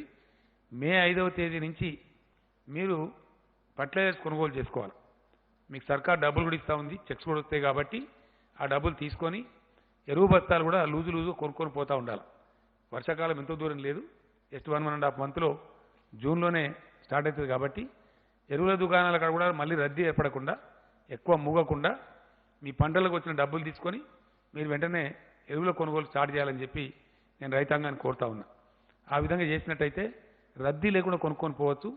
ఇప్పుడు మన దగ్గర కొన్ని స్టాక్స్ ఉన్నాయి, కొన్ని ఇంకా అరేంజ్మెంట్ జరుగుతూ ఉన్నాయి. ఉన్న స్టాక్స్ అని అవుతూ ఉంటే మళ్ళీ మిగతా స్టాక్స్ కూడా వస్తూ ఉంటాయి. కాబట్టి రైతులు మే నెలలోనే మీకు అవసరమైనటువంటి ఎరువులు, అది డిఏపి కావచ్చు, కాంప్లెక్స్ కావచ్చు, యూరియా కావచ్చు, కొనుగోలు చేసుకోవడం మంచిది. రద్దీ క్రియేట్ కాకుండా, రష్ క్రియేట్ చేయకుండా ఇప్పటి నుంచి కొనుక్కోవడం మంచిది. కాబట్టి చేయమని చెప్పి కోరుతా ఉన్నాం. వ్యవసాయ శాఖకు ఒక ఆదేశం ఇచ్చినాం. ఎందుకంటే ఇప్పటికిప్పుడు మనం ఫంక్షన్స్కి, పెళ్లిళ్ళకి అనుమతులు ఇవ్వం. మే 7 తర్వాత కూడా బహుశా ఇచ్చే అవకాశం ఉండదు. ఎందుకంటే మళ్ళీ ఒక్కసారి అంత ఓపెన్ చేసి ఫ్లడ్డింగ్ చేయం కాబట్టి చెయ్యం.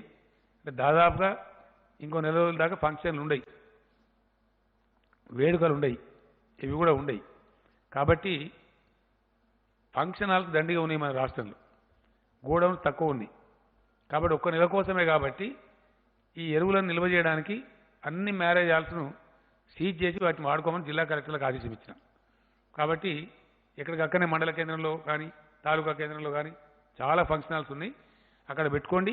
15-20 రోజులలో మళ్ళీ మీరు ఆ విధంగా వాడుకోవచ్చు. కాబట్టి వాళ్ళకి ఏదైనా మామూలుగా ఇదేంటండి వచ్చే అవకాశం ఉంది, చెప్తాను. సో అట్లా మనకి ఫంక్షన్ హాల్స్ను తాత్కాలిక గోదాముల కింద వాడుకొని ఫర్టిలైజర్ని ఎక్కడికక్కడ రైతులకు అందజేసే ప్రయత్నాలు చేయాలి. ఆ విధంగా జిల్లా కలెక్టర్లు కూడా చర్యలు తీసుకోవాలని చెప్పి రిక్వెస్ట్ చేసినాం. ఈ విధంగా మనకు చాలా పాజిటివ్ పరిస్థితులు కనపడతా ఉన్నాయి. ఫర్టిలైజర్ కార్పొరేషన్ ఆఫ్ ఇండియా రామగుండంలో యూనిట్ పెడతామన్నప్పుడు మనల్ని కొన్ని వసతులు అడిగారు. మనల్ని ఈక్విటీ పెట్టమన్నారు మన వాటా ధనం కింద. మనం కూడా దాదాపు 150 కోట్ల పైచి 170 కోట్ల వరకు కూడా ఈక్విటీ పెట్టినాం. వాళ్ళకి వాటర్ కనెక్షన్ అంటే ఒక 80 కోట్లు ఖర్చు పెట్టి ఇచ్చినాం. అందులో ఆ ఫ్యాక్టరీలో మన వాటా కూడా ఉంది. ఆ ఫ్యాక్టరీ గురించి ఇక్కడనే మనకు లోకల్ ఎరువులు దొరికితే చాలా బాధలు తప్పుతాయి. కాబట్టి దాన్ని చేయమని చెప్పినాం. బహుశా జూన్లో ఆ ఫ్యాక్టరీ కూడా అందుబాటులోకి వచ్చే అవకాశం ఉంది. వాళ్ళతో ఫర్టిలైజర్ కార్పొరేషన్ ఆఫ్ ఇండియా వాళ్ళతో వ్యవసాయ శాఖ మంత్రి గారే, నిరంజన్ రెడ్డి గారే స్వయంగా మాట్లాడినారు.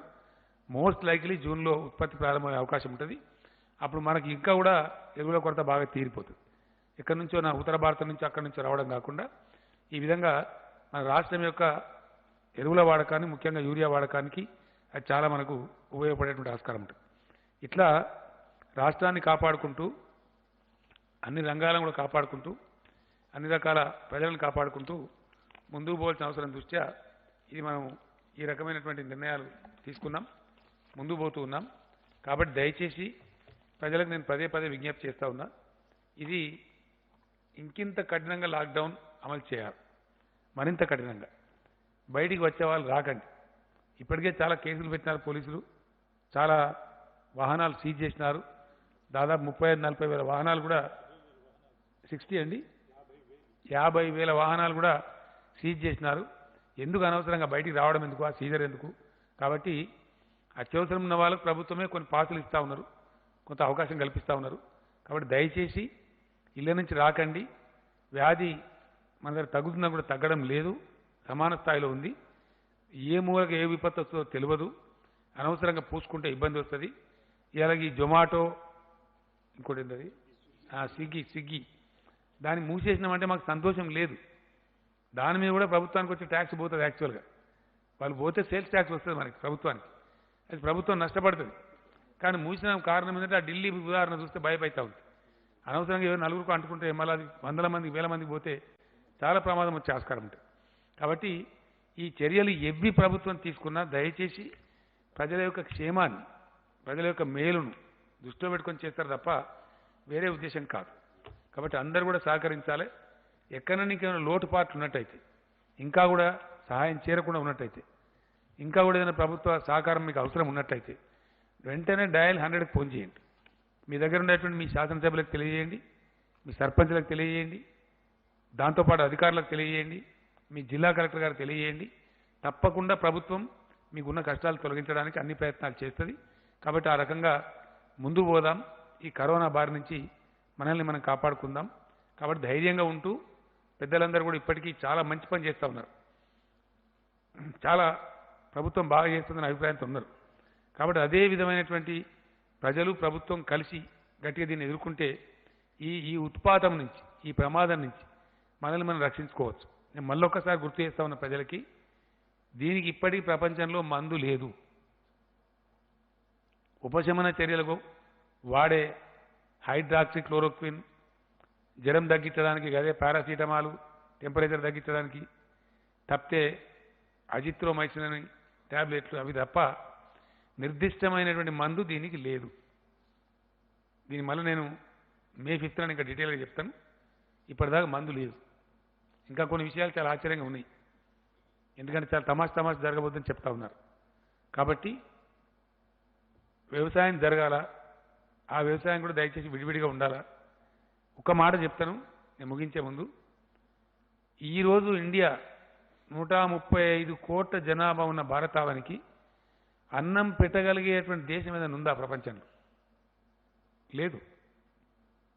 మన పెద్దలు చెప్తారు, పిచ్చి పిచ్చి పనులు చేస్తే దరిద్రం పోతావు, నువ్వు దెబ్బతింటావు, దివాలా అవుతావు, దివాలా అయితే అడుక్కొని తినాలని చెప్తారు. మనం కూడా వ్యవసాయం నిర్లక్ష్యం చేస్తే అడుక్కొని తినాలి అంటారు. అడుక్కొని తిందామంటే కూడా పెట్టే శక్తి ఉనికి లేదు. అంటే మన వ్యవసాయాన్ని మనం కాపాడుకోవాలి, మన రైతాంగాన్ని కాపాడుకోవాలి. 135 కోట్ల కడుపులు నిండాలి 2 పూటలు అంటే మనకు ఏ దేశానికి కూడా మన తెలంగాణ కంటేనే 100 దేశాలు చిన్నవి ఉన్నాయి ఈ గ్లోబ్ మీద. మనతో పాటు సమానంగా మనకన్నా కొంచెం పెద్దగా ఉన్న దేశం చైనా ఉంది. వాళ్ళ పొట్టలకు వాళ్ళే సరిపోతారు. కాబట్టి మన పొట్టలు మనమే నింపుకోవాలి. అందువల్ల వ్యవసాయానికి ఉన్న ఇంపార్టెన్స్ అది. కాబట్టి వ్యవసాయాన్ని కొనసాగించాలి, వ్యవసాయ పనులు కొనసాగించాలి, దాని అనుబంధ పరిశ్రమలు కూడా కొనసాగించాలి, ఫుడ్ ప్రాసెసింగ్ యూనిట్స్ కూడా కొనసాగించాలి. ఎందువల్ల మనకు ఆహారం అవసరం కాబట్టి. ప్రపంచమే ఇప్పుడు ఆహార విధానంలో ఒడిదుడుకులకు లోనయ్యేటువంటి ఆస్కారం ఉంది. మనం భారతదేశం ఆల్రెడీ సెల్ఫ్ రిలయంట్గా ఉన్నాం. అంటే స్వావలంబన ఫుడ్ సెక్టర్లో, ఆహార నిల్వలలో, ఆహార విధానంలో మనము ఇంకో నడుకుతనే పరిస్థితులు లేం భారతదేశం. అందుకే నేను మన ప్రధానమంత్రి గారు చెప్పింది కూడా, భారతదేశం ఎట్టి పరిస్థితులలో మనం ఖచ్చితంగా వ్యవసాయం నిర్లక్ష్యం చేయవద్దు, నరేగాను కూడా కలపండి అని చెప్పినాం, భారత ప్రభుత్వాన్ని కోరినాం. ఇందాకనే ప్రైమ్ మినిస్టర్ గారు నాతో మాట్లాడినారు. నేను మళ్ళా కూడా చెప్పినాను. ఇంకో విషయం కూడా ఇక్కడ చెప్పాల్సిన అక్కడ ఉంది. ఆర్థిక పరంగా దేశం ముందుకు రావాలి. సెంట్రల్ బ్యాంకులు, రిజర్వ్ బ్యాంకులు ఏ దేశమైనా పెట్టుకునేది ఎందుకు? ఎట్టి పరిస్థితుల్లో ఇట్లాంటి విపత్తులు వచ్చినప్పుడు, విపత్కర పరిస్థితి వచ్చినప్పుడు పెట్టాల్సిన అవసరం ఉంటుంది.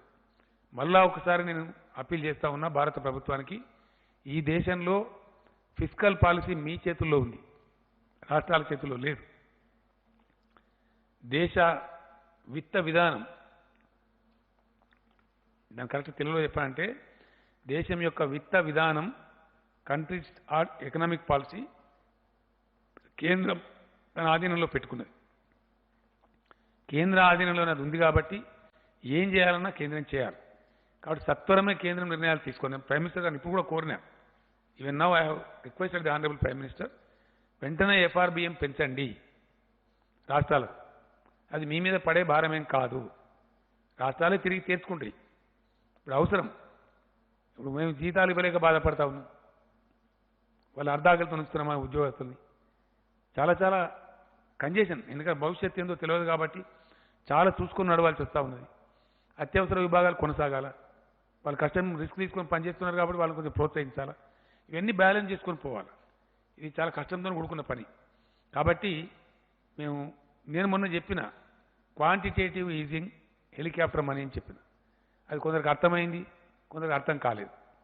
ఈ ఎకానమిస్టులు ఉంటారు, ఆర్థిక శాస్త్రవేత్తలు, వీళ్ళు ఒక ముఠా ఉండరు, వాళ్ళకు రకరకాల ఆలోచనలు ఉంటాయి. ఒక ఆయన దాన్ని మించింది లేదని ఇంకొక ఆయన చెప్తున్నారు. కొంతమంది అయితే పనికిరాదని చెప్తున్నారు. వాళ్ళకంతా భిన్న ధృవాలు ఉంటాయి. ఈ పండితులకు పైత్యం ఎక్కువ. వాళ్ళు జనరల్గా ఏంటంటే రకరకాల భిన్న ఆలోచనలు కలిగి ఉండి భిన్నమైనవి చెప్తారు. నేనేమంటున్నా అంటే, నేను ప్రపోజ్ చేసినటువంటి క్వాంటిటేటివ్ ఈజింగ్ కాకపోతే క్వాలిటేటివ్ ఈజింగ్ ఇవ్వండి, ఇంకో రూపం తీసుకోండి. హెలికాప్టర్ మనీ కాకపోతే ఎయిర్ క్రాఫ్ట్ మనీ ఇవ్వండి. కేసీఆర్ చెప్పిందే చేయనని ఏం లేదు కదా. ఏదో ఒక రూపంలో స్థూలంగా నేను చెప్తున్న అంశం ఏంటంటే భారతదేశ విత్త విధానం, కంట్రీస్ ఎకనామిక్ పాలసీ కేంద్ర ప్రభుత్వం దగ్గర ఉంది, కేంద్రం ఆధీనంలో ఉంది, రాష్ట్రాలకు దానిలో అధికారం లేదు. కాబట్టి కేంద్రం తక్షణం స్పందించాల్సిన అవసరం ఉంది. ఏ పద్ధతి వీలైతే ఆ పద్ధతి, కేసీఆర్ చెప్పిన పద్ధతి అని అనుకోవడానికి అవసరం లేదు. ఏ పద్ధతి ఉత్తమం అనుకుంటే ఆ పద్ధతి, ఆ పద్ధతిలో రాష్ట్రాలకు అవసరమైన వెసులుబాటు కేంద్రం వెంటనే కల్పించాలి. లేకపోతే ఇబ్బంది వస్తుంది, చాలా ఇబ్బంది వస్తుంది, చాలా ఘోరమైన పరిస్థితులు ఏర్పడే అవకాశం ఉంటుంది, ఒక అరాచకం ఏర్పడే అవకాశం ఉంటుంది. కాబట్టి కేంద్రం ఇంకా తాత్సారం చేయకుండా మేము ఎక్స్పెక్ట్ చేస్తున్నాం.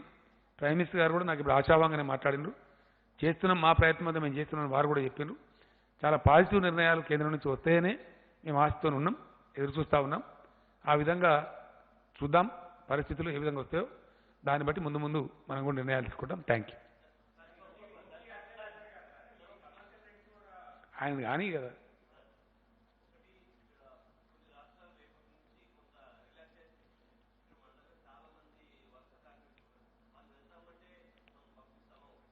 పంపించేది లేదండి. నో, ఇంటర్నేషనల్ లేదండి. ఓన్లీ డొమెస్టిక్ అంటున్నారు 4th నుంచి, ఇంటర్నేషనల్ లేదు. టికెట్ కూడా ఇప్పుడు బుక్ చేసుకోమని విమానయాన సంస్థలు చెప్తున్నది డొమెస్టిక్ వాటికి మాత్రమే. అది May 4th నుంచి అని చెప్తున్నారు. మా దగ్గర May 4th కూడా మేము అనుమతించాం ఎట్టి పరిస్థితులలో, ఓన్లీ ఆఫ్టర్ May 7th. అది May 5th తర్వాత. విమాన ప్రయాణికులకు మేము మనవి చేస్తూ ఉన్నాం, హైదరాబాద్ రాకండి, కష్టాలు కొని తెచ్చుకోకండి. You can come, but you can only come after May 7th, after relaxation by the state government. మాకు ఏ ఒపీనియన్ లేదు, మా ఒపీనియన్ మాకుంది. మేము మా ఒపీనియన్ చెప్పాల్సిన అవసరాలు లేవు, కాంట్రవర్సీకి మేము పోవాల్సిన అవసరం లేదు. కేంద్రం తన నిర్ణయం తను తీసుకున్నది, మేము మా నిర్ణయాలు మేము తీసుకున్నాం. నో సారీ, ఇది ఇంటి అద్దెలకు మాత్రమే.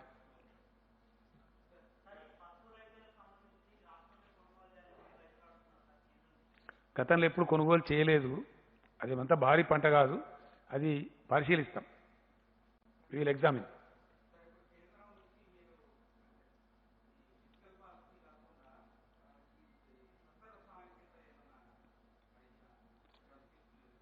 నేను ఏమంటున్నా అంటే అది కేంద్రమే ఆఫర్ చేయాలా. వాళ్ళు ఏం చేసిందంటే నేరుగా ముందు ఒక 1,70,000 crores ప్యాకేజ్ ప్రకటించి ఇచ్చినారు. ఇది రకరకాల పద్ధతిలో ఇచ్చినారు. జన్ధన్ ఖాతా ఉన్న ఒక 500 రూపీస్ వేయటం, బియ్యం ఇవ్వటం, ఇట్లాంటి కొన్ని కార్యక్రమాలు చేసినారు. ప్రధానమంత్రి గారు స్వయంగా చెప్పినారు, పథకాలు కలిపి ఇవ్వండి, ఇందులో పోటీ అవసరం లేదు, డబ్బు దుబారా వద్దు, ఎంత అవసరమో అంత ఇవ్వండి అని చెప్పినారు. మొత్తానికి జరుగుతూ ఉంది. మేమేమంటున్నామంటే అది పేదలను ఆదుకోవడానికి, అనుకోకుండా వచ్చిన ఉత్పాతాన్ని ఆదుకోవడానికి, తాత్కాలిక ఉపశమన చర్యలకి అది దోహదపడుతుంది. ఇప్పుడు సపోజ్ మేము ఇస్తున్నాం, బియ్యం ఇస్తున్నాం, 12 కిలోలు ఫ్రీ ఇస్తున్నాం, ఒక 1,500 రూపాయలు ఇస్తున్నాం. అది మినిమం గ్యారెంటీ, కనీసం కూరో కాయో పప్పో పులుసో తినడానికి ఉపయోగిస్తుంది, మొత్తానికి కాదు. మొత్తానికి జరగాలంటే రాష్ట్రాలు ఆర్థికంగా పటిష్టంగా ఉండాలి, ఉంటే పాలసీలు కరెక్ట్ చేయగలుగుతారు. సపోజ్ మిమ్మల్ని అడిగింది ఏంటంటే, ఫర్ ఎగ్జాంపుల్ మేము ధాన్యం కొంటున్నప్పుడు రైతు దగ్గర నుంచి, దాన్ని మేము మొత్తం ఇవ్వలేము, వరి ధాన్యం మేరకు ఎఫ్సీఐకి ఇస్తాం. ఇస్తే ఎఫ్సీఐ వాళ్ళు ధాన్యం తీసుకోరు, బియ్యం తీసుకుంటారు మన దగ్గర.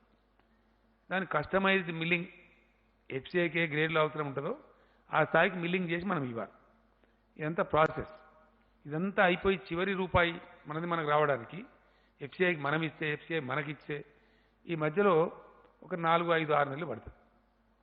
ఇంత స్పీడ్గా చేసినా కూడా పడితే ఆ టైంలో వచ్చే ఇంట్రెస్ట్ ఏదైతే ఉంటుందో ఈ అప్పు మీద, అది రాష్ట్ర ప్రభుత్వం మీద పడుతుంది. దాన్ని మాఫీ చేయండి అని అడిగినాం మనం. అది భారం కానియకండి రాష్ట్రం మీద, దాన్ని మాఫీ చేయండి, ఆదేశం ఇవ్వండి, మీరు ఆర్బీఐ ద్వారా బ్యాంకులకు ఆర్డర్స్ ఇవ్వండి అని అడిగినాం. అదేం గొంతెమ్మ కోరిక కాదు కదా, కేంద్రం చేయవచ్చు. నేను ప్రైమ్ మినిస్టర్ గారు అదే చెప్పిన, క్వాంటిటేటివ్ ఈజింగ్, హెలికాప్టర్ మనీ అట్లా పెట్టినా ఇవన్నీ చేయొచ్చు కదా అర్జెంటుగా. రాష్ట్రాల యొక్క రుణ పరిమితి పెంచవచ్చు, నథింగ్ ప్రివెంట్స్. ఇట్లాంటి నేను చెప్పినటువంటి వాటి సడలింపులు ఇవ్వవచ్చు, నథింగ్ ప్రివెంట్స్. మేము ఇంకోటి అడిగినాం, ఈ 6 months ఎకానమీ దెబ్బతింటాం కాబట్టి first quarter of 2021 and second quarter మేము రాష్ట్ర ప్రభుత్వాలు చెల్లించే అప్పులు ఉన్నాయి. అందులో మేము 2 రకాల అప్పులు ఉంటాయి మాకు. కేంద్రానికి రిజర్వ్ బ్యాంక్ పూచి ఉండి ఇచ్చినటువంటి అప్పులు ఉంటాయి, దాన్ని ఎఫ్ఆర్బిఎం లోన్స్ అంటారు. అదర్ దాని ఎఫ్ఆర్బిఎం లోన్స్ మా జిఎస్డిపికి అగ్నెస్ట్గా మేము తీసుకునేవి ఉంటాయి. సపోజ్ మనం కాళేశ్వరం ప్రాజెక్ట్ తెచ్చుకున్నాం, బాలమూలు తెచ్చుకున్నాం, ఆర్ఈసీ నుంచి కానీ పిఎఫ్సి నుంచి కానీ తెచ్చుకున్నాం. వాటిని డిఫర్మెంట్ అడిగినాం. వాటిని ఏమడిగినామంటే వాయిదా వేయించండి అని అడిగినాం. వాయిదా వేయించే అధికారం మాకుంటే మేమే డీల్ చేసుకుందాం ఆ సంస్థలతో. అధికారం మాకు లేదు. ఆ పాలసీ సెంటర్ తన దగ్గర పెట్టుకున్నది. కాబట్టి సెంటర్ హ్యాస్ టు ఇంటర్వీన్ అని చేయాలని చెప్పినాం. ఇట్లాంటి అయినా సరే తొందరగా చేయాలని మేము కోరుతున్నాం మల్లేశం గారు. ఎఫ్ఆర్బిఎం కానీ ఈ రకమైనటువంటి ఖచ్చితంగా ఎట్టి పరిస్థితుల్లో చేయాలని చెప్పి కోరుతున్నాం. మేము నథింగ్ రాంగ్ కదా. ఇది కేంద్రం మీద పడే భారం ఏం లేదు. భారం మా మీదనే పడుతుంది, రాష్ట్రాల మీదనే పడుతుంది. వాళ్ళు they have nothing to lose. కాబట్టి they can easily do it. ఇవైనా సరే తాత్సారం చేయకుండా, ఆలస్యం చేయకుండా మీరు చెయ్యండి అని ఇంతకుముందే just half an hour before నేను ప్రైమ్ మినిస్టర్ గారిని మళ్ళీ ఒకసారి రిపీటెడ్ కోరినాను.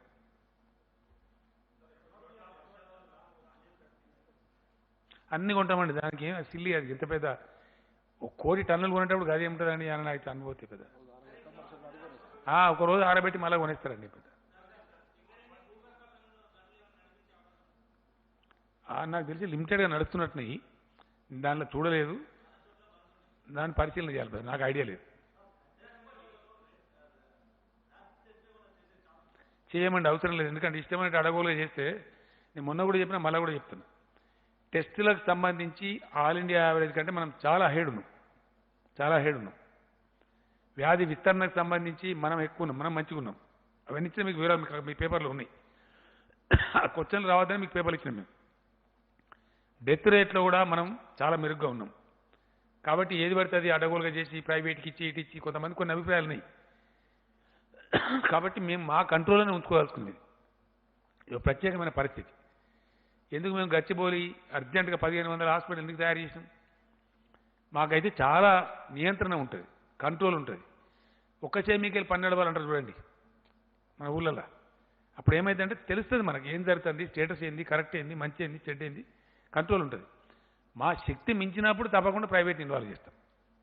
ఇలా 1500 పర్ డే టెస్టింగ్ కెపాసిటీ ఉంది మనకి, ఇనిషియల్గా ఉన్నట్టు లేము.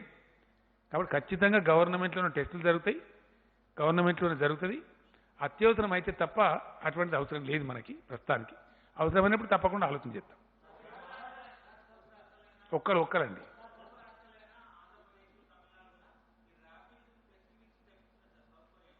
తెప్పించే అవసరం లేదండి, మనకే వచ్చినాయి ఆల్రెడీ. ఎవరు తెప్పించే అవసరం లేదు, గవర్నమెంట్ ఆఫ్ ఇండియానే పంపిస్తున్నది. మనకు కూడా కొన్ని వచ్చినాయి.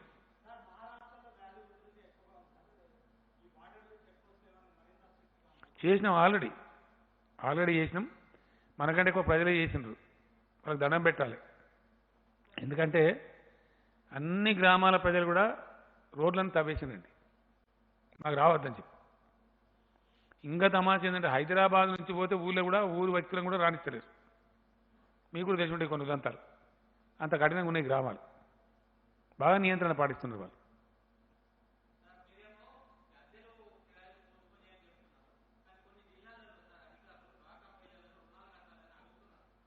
అర్థం కాదు బ్రదర్. నేను డాక్టర్ రుణాల గురించి ఇప్పుడు చెప్పలేదే. డాక్టర్ రుణాలు కట్టాలి బ్రదర్, కంపల్సరీ కట్టాలి. ఎందుకంటే వాళ్ళు తీసుకుంటారు బ్యాంక్ నుంచి డబ్బులు, అవి చేసి మళ్ళీ కడుతుంటారు వాళ్ళు. వాళ్ళకి డబ్బులకు బాధ ఉండదు, వాళ్ళు కడితేనే మంచిది, వాళ్ళ క్యారెక్టర్ పోవద్దు. మన రాష్ట్రంలో మహిళా సంఘాలు సాధించిన గొప్ప విజయం అది.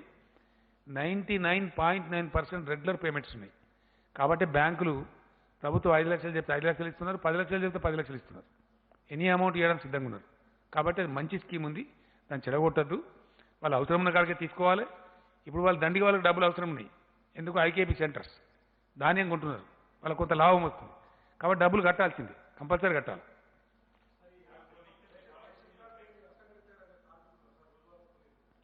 నేనేం చెప్తున్నా అంటే ఎవరన్నా ఇబ్బంది ఉంటే మేమందరం ఆదుకుంటున్నాం. ఇబ్బంది ఉంటే ప్లీజ్ డయల్ 100. రైట్. ఏందండి ఏ విషయంలో తప్పట్టిందండి?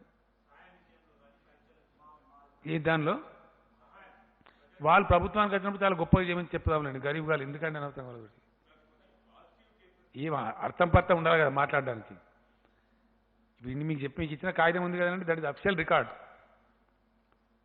మీకు ఇచ్చిన కాగితం ఏదైతుందో దట్స్ అఫిషియల్ రికార్డ్.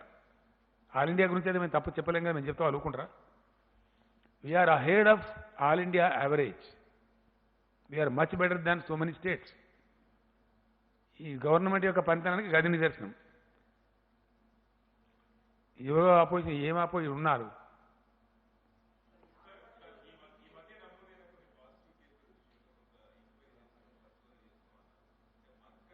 అర్థమైతలేదండి.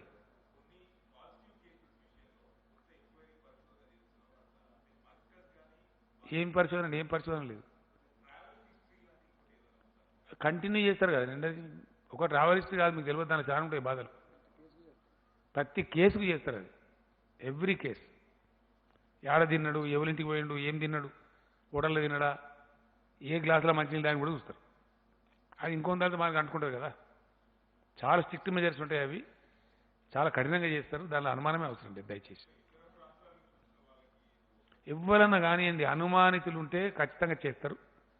పాజిటివ్ వచ్చిన కేసులను అయితే వదలరు. కంపల్సరీ వాళ్ళ సరౌండింగ్స్, వాళ్ళ కథ కంటైన్మెంట్లో చాలా స్ట్రిక్ట్గా ఉంటారు.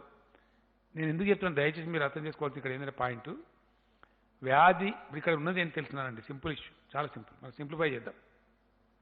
మీరు మంచికి వచ్చిన అడిగింది, నేను మంచి జవాబు చెప్తాను. ఇక ప్రజలకు పోతుంది, ప్రజలకు పోవాలి నేను కోరుకుంటున్నాను. బోరు కొట్టినా సరే నేను మళ్ళీ రిపీట్ చేస్తాను. ప్రపంచంలో ఇప్పటికీ దీనికి సరి అయిన మందు లేదు. ఇది గ్యారెంటీ. వ్యాక్సిన్ కానీ అంత ఈజీగా తయారు కాదు. అది టైం టేకింగ్, అంత సులభం కాదు. అయితే మనం అరికట్టగలిగేది ఏంది? కేంద్రం కానీ రాష్ట్రం కానీ ఇంకోరు కానీ ఏంది అంటే వ్యాధి ఉధృతిని ఒకటేసారి వేల లక్షల మందికి సోకకుండా, ఒకటేసారి వేల లక్షల మరణాలు సంభవించకుండా అరికట్టగలుగుతాం. ఆ అరికట్టడానికి మన దగ్గర భారతదేశంలో ఉండే ఒకటే ఒక ఆయుధం లాక్డౌన్. ఒకటే ఆయుధం, మనకి ఇంకా ఆయుధం లేదు. నేను పదే చెప్తా ఉన్నా, దాన్ని ప్రజలు అర్థం చేసుకుంటున్నారు. ఇంకా వేరే మార్గం, వేరే గత్యంతరం లేదు. వైద్య విధానంలో ఇప్పటి వరకు ఉన్న ఉపశమన చర్యలే తప్ప వ్యాధి నిర్మూలన కోసం వాడే మందులు లేవు.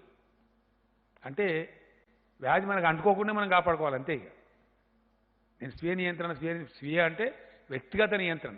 ఏ వ్యక్తికి ఆ వ్యక్తి నేను కరోనా గురి కావద్దు అని మనసులో అనుకుంటే అయిపోయాయి. ఈచ్ పర్సన్, ఏ కుటుంబానికి ఆ కుటుంబం, ఏ ఊరికి ఆ ఊరు, ఏ బస్తికి ఆ బస్తి. ఇంతకు మించిన మందు, ఇంతకు మించిన ఆయుధం మన దగ్గర లేదు.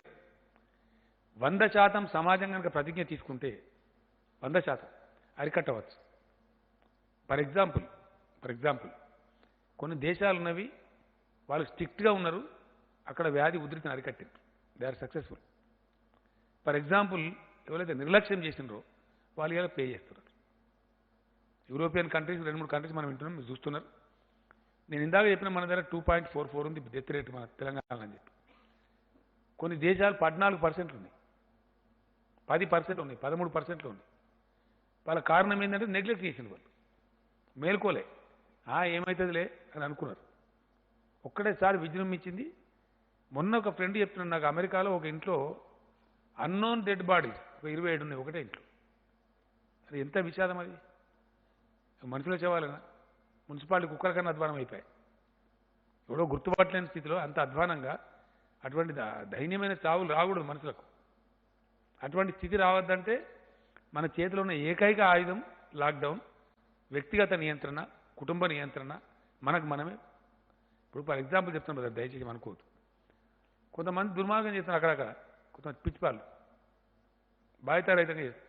కూరగాయలకు నాకు చాలామంది చెప్పినారు, ఓల్డ్ సిటీ ఎమ్మెల్యే చెప్పినారు నాకు, మజ్లీస్ పార్టీ వాళ్ళు, సార్ మీరు పొద్దునుంచి సాయంత్రం దాకా కుల్లా పెట్టిండ్రు, 4 గంటలు చాలదా సార్, మిగతా టైం అంతా కర్ఫ్యూ పెట్టమన్నారు.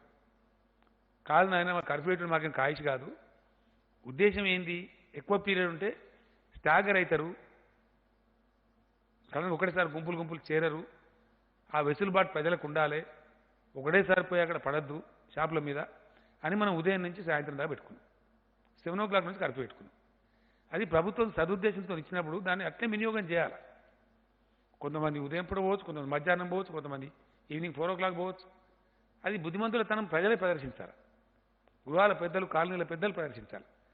కంటైన్మెంట్ ఏరియా ఉంది, 100% కూరగాయలు వాళ్ళ ఇళ్ళకి పంపిస్తా ఉన్నాం, వాళ్ళు ఎక్కడికి పోయే అవసరం లేదు, ప్రతి ఒక్క విషయం పంపిస్తా ఉన్నాం. పాల కాడ నుంచి కూరగాయలు, నిత్యావసర సరుకులు, దే నీడ్ నాట్ కమ్అవుట్. ఈ కంటైన్మెంట్ అని చెప్తే అదేం భయపడాల్సిన అవసరం లేదు. ఎంటైర్ కంటైన్మెంట్ చేసిన ఏరియాస్లో 80,000 మంది ప్రజలే ఉన్నారు జనాభా చూస్తే, మొత్తం రాష్ట్రం లేదు. కాబట్టి అంతవరకు కాపాడితే ఏంటంటే నిజంగా serious containment. The very meaning of containment అంటే నిలువరించడం, ఆపటం, దాన్ని అక్కడనే బ్రేక్ కొట్టడం. కాబట్టి అది పాటించాలి. ఇక ప్రభుత్వం ఇంత పదే పదే పదే చెప్తున్న తర్వాత పాటించాలి. నా రిక్వెస్ట్ ఏంటంటే మనం నేను చేయించిన సర్వేలో మాత్రం 100% ప్రజలు పొడిగించండి అని చెప్పినారు, ఈ సడలింపులు ఇవ్వద్దని చెప్పినారు. మా నిర్ణయం ప్రజా నిర్ణయం, ఇది మా సొంత నిర్ణయం కాదు ప్రభుత్వంది. 19 నాడు క్యాబినెట్ ఉంటుంది, నిర్ణయం చేయాల్సిన అక్కడ ఉంటుందని చెప్పిన తర్వాత నేను సర్వే చేయించిన. మా ఎమ్మెల్యేలు చేసినారు, మా మినిస్టర్లు చేసినారు, ఆఫీసర్లు చేసినారు, చాలా కన్సల్టేషన్ చేసినాం. మెజారిటీ అభిప్రాయం, చాలామంది జర్నలిస్ట్ మిత్రులు చాలామంది చెప్పినారు ఖచ్చితంగా కంటిన్యూ చేయండి సార్, మరి రిస్క్ వద్దని కూడా చెప్పినారు. మాకేమి ప్రజలు ఇబ్బంది పెట్టడం ఇష్టం ఉంటుందా? ఆదాయం వస్తలేదు ప్రభుత్వానికి, మొత్తం 130 కోట్లు 140 కోట్లు వచ్చింది ఈ నెలలో. ఒక నెల మీద మనకు అన్ని రకాలు కలిపి 15,000 crores రావాలి, 15,000 కోట్లు. మనం కొన్ని పేపర్లు తప్పు రాసినాయి, ఏప్రిల్ మాసానికి 4,000 కోట్లు, ఏప్రిల్ మాసానికి కాదు, మనకు మామూలుగా వచ్చేదే మన సొంతమే 12,000 కోట్లు. ఇక మన FRBM, సెంట్రల్ స్పాన్సర్డ్ స్కీమ్స్ అవన్నీ కలిపితే తెలంగాణ మనకు రావాల్సిన ఆదాయం, ప్రభుత్వం దగ్గరికి వచ్చి ఖర్చు కావాల్సిన ఆదాయం డబ్బులు 15,000 కోట్ల పైచీలకు పర్ మంత్. అందులో మన సొంత రాబడి అయితే ఓన్లీ 130-140 కోట్లు దాటలేదు. లేదు కదా, యాక్టివిటీ క్లోజ్ అయింది కాబట్టి లేదు. వాహనాలు తిరిగితే కొంత మనకు పెట్రోల్ డీజిల్ మీద కొంత వస్తుంది, బంద్ అయిపోయి మనమే బంద్ చేస్తాం. ఇటు అనేక రకాలుగా ఉంది. దీని అన్నిటి తట్టుకొని ప్రభుత్వం ముందుకోవాలి, కేంద్రం ముందుకు రావాలి. ఈ రెండు ప్రభుత్వాలతో పాటు ప్రజలు కూడా కలిస్తే 100% సక్సెస్ అవుతాం. Thank you.